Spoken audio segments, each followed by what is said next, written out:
Hey guys, welcome back in today's video. Last video में हमने बात की आयल्स के बारे में और इस वीडियो में हम बात करने वाले हैं आयल्स के लिसनिंग मॉड्यूल के बारे में। जो आयल्स का लिसनिंग मॉड्यूल होता है, इसमें 40 क्वेश्चंस होते हैं जो कि 4 सेक्शंस में डिवाइड किए गए हैं और हर सेक्शन में 10 क्वेश्चंस होते हैं। इसमें 30 मिनट्स की टेप प्ले होती है और 30 मिनट्स खत्म होने के बाद आपको 10 मिनट्स एक्स्ट्रा दिए जाते हैं to transfer your answers on the answer sheet. Section 1 की अगर बात करें, सेक्शन 1 होता है मोनोलॉग। सेक्शन 1 की अगर बात करें तो सेक्शन 1 में दो लोग आपस में कन्वर्सेशन करते हैं इन इंग्लिश, और किसी भी टॉपिक पे वो कन्वर्सेशन हो सकती है, चाहे वो किसी होटल में बुकिंग करने के लिए कन्वर्सेशन हो, चाहे वो किसी कंपनी में जॉब अप्लाई करने के लिए रिगार्डिंग कन्वर्सेशन हो। एंड सेक्शन 1 में जो most of the time questions देखे जाते हैं वो बेसिकली फॉर्म फिलिंग हो सकती है, चार्ट कंप्लीशन हो सकती है। एंड सेक्शन 2 जो होता है उसमें बेसिकली मोनोलॉग कन्वर्सेशन चलती है। मोनोलॉग का मतलब क्या होता है? जब एक पर्सन जो है वो कुछ बोलता है। डायलॉग तो आपने सुना ही होगा। डायलॉग में क्या होता है कि दो लोग आपस में कन्वर्सेशन करते हैं, राइट। पर जो मोनोलॉग होता है, मोनोलॉग का मतलब होता है जब एक पर्सन बोलता है। सेक्शन 1 में क्या होता है कि जो कन्वर्सेशन होती है वो बिटवीन 2 पीपल चलती है, दो लोग आपस में कन्वर्सेशन करते हैं। बट जो सेक्शन 2 होता है उसमें सिर्फ एक ही पर्सन बोलता है। सेक्शन 2, उसके बाद सेक्शन 3। सेक्शन 3 में मोर देन 3 और 4 पीपल जो है वो कन्वर्सेशन करते हैं। सेक्शन 1 में क्या था? दो लोग कन्वर्सेशन करते हैं। सेक्शन 2 में सिर्फ एक पर्सन बोलता है और सेक्शन 3 में मोर देन 3 और 4 पीपल। और जो कन्वर्सेशन किसी भी टॉपिक पे, एकेडमिक टॉपिक पे हो सकती है। फॉर एग्जांपल वो कन्वर्सेशन में स्टार्टिंग में बताएंगे कि कोई असाइनमेंट है, उसके रिगार्डिंग टॉपिक पे जो है वो डिस्कशन हो रही है टीचर और स्टूडेंट्स के बिटवीन। उसके रिगार्डिंग क्वेश्चन दिए हो सकते हैं आपको, और आपको क्वेश्चंस पर रीड करना है एंड उसके बाद आपको देखना है, एलिमिनेट करना है उस चीज़ को, उस ऑप्शन को जो कि आपका आंसर नहीं है। देन फाइनल आपको क्या है, आपका अपना सही आंसर जो है वो टिक लगाना है, वो अपना मार्क करना है। उसके बाद आगे सेक्शन 4। सेक्शन 4 जो होता है वो भी सेम मोनोलॉग होता है लाइक सेक्शन 2। इसमें भी सिर्फ एक ही पर्सन बोलता है through out the listening part. And किसी भी टॉपिक के ऊपर जो है वो कन्वर्सेशन हो सकती है, जैसे कि कोई रिसर्च होगी, कोई टॉपिक हो गया, कोई बायोलॉजी का असाइनमेंट, कुछ भी ऐसे जो हिस्टोरिकल टॉपिक भी हो सकता है। मतलब किसी भी एकेडमिक टॉपिक के ऊपर कन्वर्सेशन होती है सेक्शन 4 में। एंड मोस्ट इम्पॉर्टेंट जो बातें हैं लिसनिंग के टाइम हमने ध्यान में रखनी है, वो बातें हैं कि हमेशा अपने आंसर जो है आपने वो कैपिटल लेटर्स में ही लिखने हैं। कैपिटल लेटर्स लिखने से ये फ़ायदा होता है कि जब जो आपका आंसर होता है वो अच्छे से एग्जामिनर को समझ आएगा। अब आइल्स की जो इम्पोर्टेंट बातें हैं लिसनिंग मॉड्यूल की वो देख लेते हैं। आपने आंसर्स हमेशा कैपिटल लेटर्स में ही लिखने हैं। कैपिटल लेटर्स में लिखने का क्या पर्पस है कि हर पर्सन की राइटिंग अच्छी नहीं होती।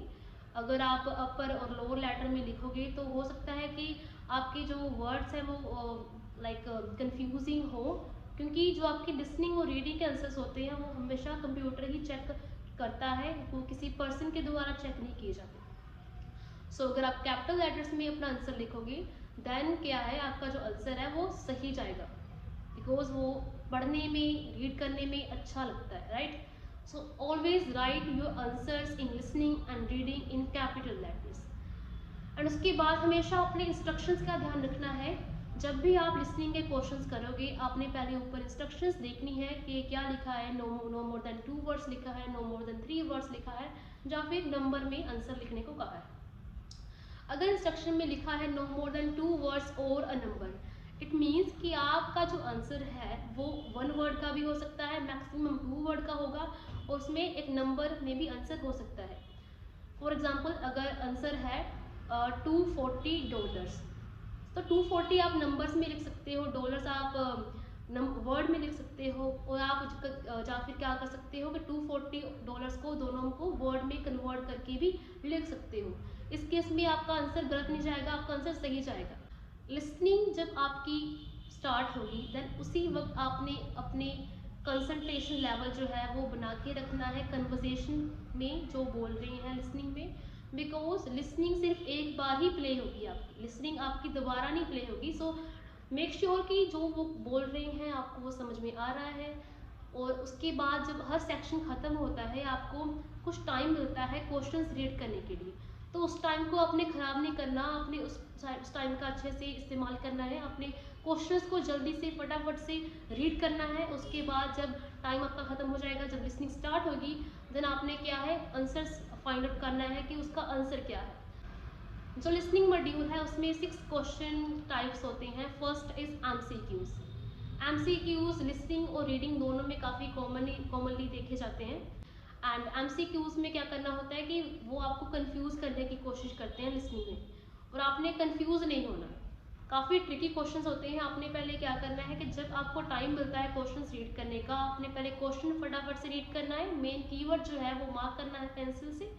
फिर उसके बाद क्या है कि आपने ध्यान रखना है मेन इंपॉर्टेंट बात पर, मेन इंपॉर्टेंट चीज़ पर जो वो ज़्यादा हाईलाइट कर रहे हैं। आपने देखना है कि वो अपनी कन्वर्सेशन में किस चीज़ को ज़्यादा हाईलाइट कर रहे हैं, और उस चीज़ के रिगार्डिंग आप चाहे तो कुछ नोट्स भी बना सकते हैं, कुछ वर्ड वगैरह जो है साथ में नोट डाउन कर सकते हैं, जो कि आपको बाद में काम आएगा। जब आपको 10 मिनट्स एक्स्ट्रा मिलते हैं देन उस टाइम को आप यूटिलाइज कर सकते हो। जिस क्वेश्चंस में आप कंफ्यूज हो वो आप क्वेश्चंस को बाद में देख सकते हो कि इसका क्वेश्चन का आंसर क्या हो सकता है। जो रॉन्ग ऑप्शन है, आपको रॉन्ग ऑप्शन लग रही है, उसको एलिमिनेट कर दो, जो आपके द्वारा आपको लगती है कि ये तो ऑप्शन हो ही नहीं सकती।